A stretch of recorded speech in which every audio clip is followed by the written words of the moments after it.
चंडीगढ़ के एक हॉस्पिटल में भर्ती एक 14-15 साल की नाबालिग लड़की, जिसके आसपास कोई भी पुरुष नहीं था। इलाज करने वाली डॉक्टर्स टीम, महिलाएं, नर्स महिलाएं, हॉस्पिटल रूम के बाहर जो गार्ड बैठा हुआ था वो भी महिला। वह लड़की इस कदर डरी एवं सहमी हुई थी कि पुरुषों को देखकर ही वह डर से कांपने लगती, सहम सी जाती, ऐसा जैसे कि पुरुष जाति से उसको नफरत सी हो गई हो।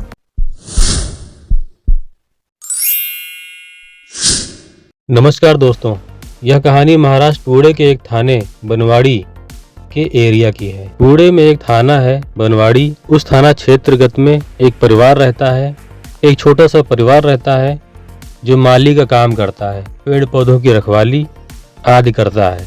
उस छोटे से परिवार में एक छोटी बच्ची होती है जो महज 14-15 साल की होती है। वह भी उस परिवार का एक हिस्सा होती है।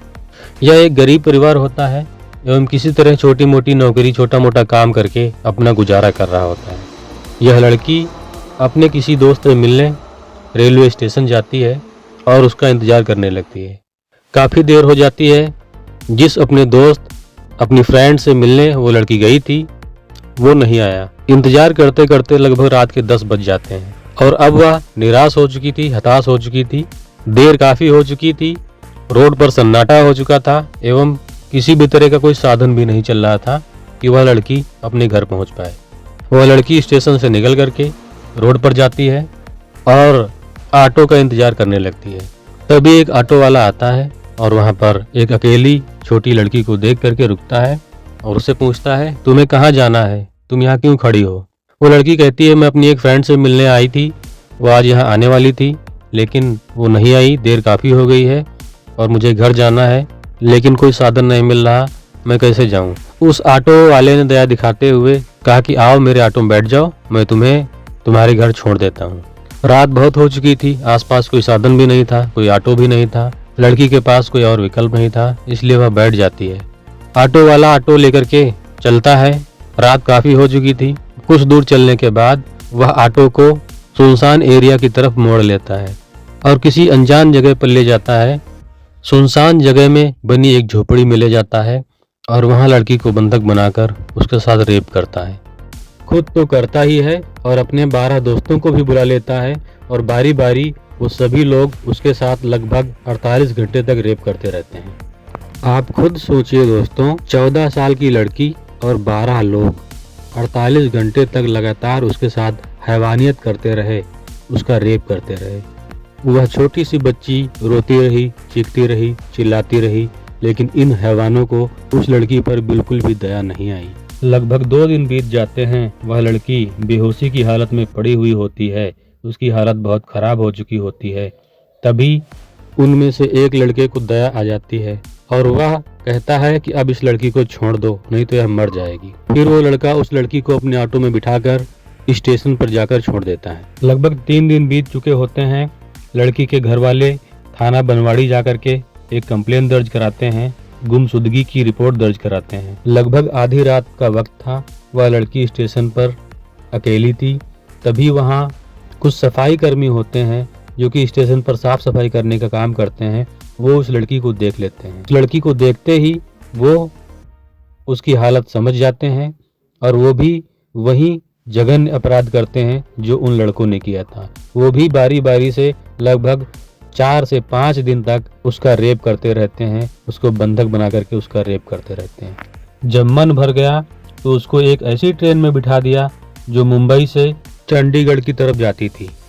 अब तक उस लड़की की हालत काफ़ी ख़राब हो चुकी होती है। वह ट्रेन में डरी सहमी बैठी हुई थी और धीरे धीरे चलते चलते वह चंडीगढ़ पहुंच जाती है। उस ट्रेन का लास्ट स्टॉप चंडीगढ़ ही था। वह डरी सहमी स्टेशन पर एक कोने में बैठी हुई थी।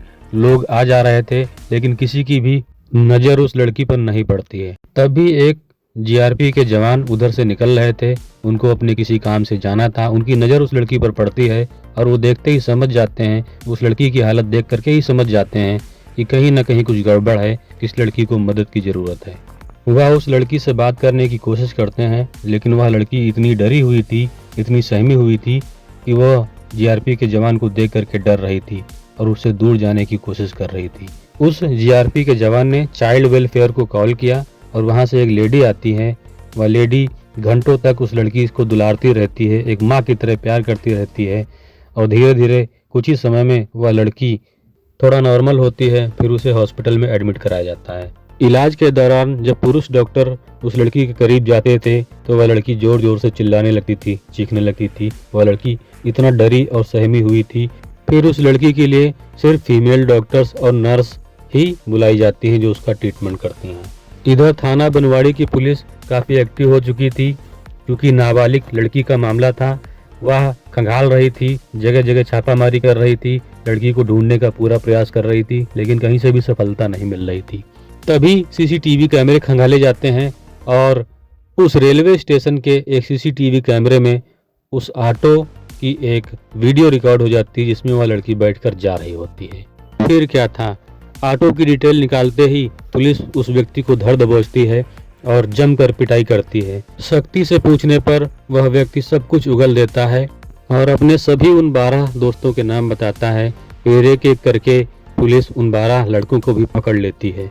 साथ ही वह 2 सफाई कर्मी भी पकड़े जाते हैं। इस घटना के बारे में आप लोगों की क्या राय है दोस्तों?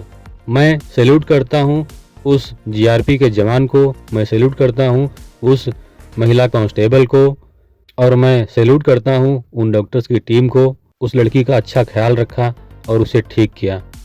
थाना बनवाड़ी की पुलिस की रिक्वेस्ट पर फास्ट ट्रैक कोर्ट में मुकदमा चलता है और उन सभी आरोपियों को आजीवन कारावास की सजा होती है। दोस्तों सावधान रहें, सतर्क रहें, अपना ख्याल रखें व अपने परिवार का भी ख्याल रखें। इन्हीं शुभकामनाओं के साथ जय हिंद।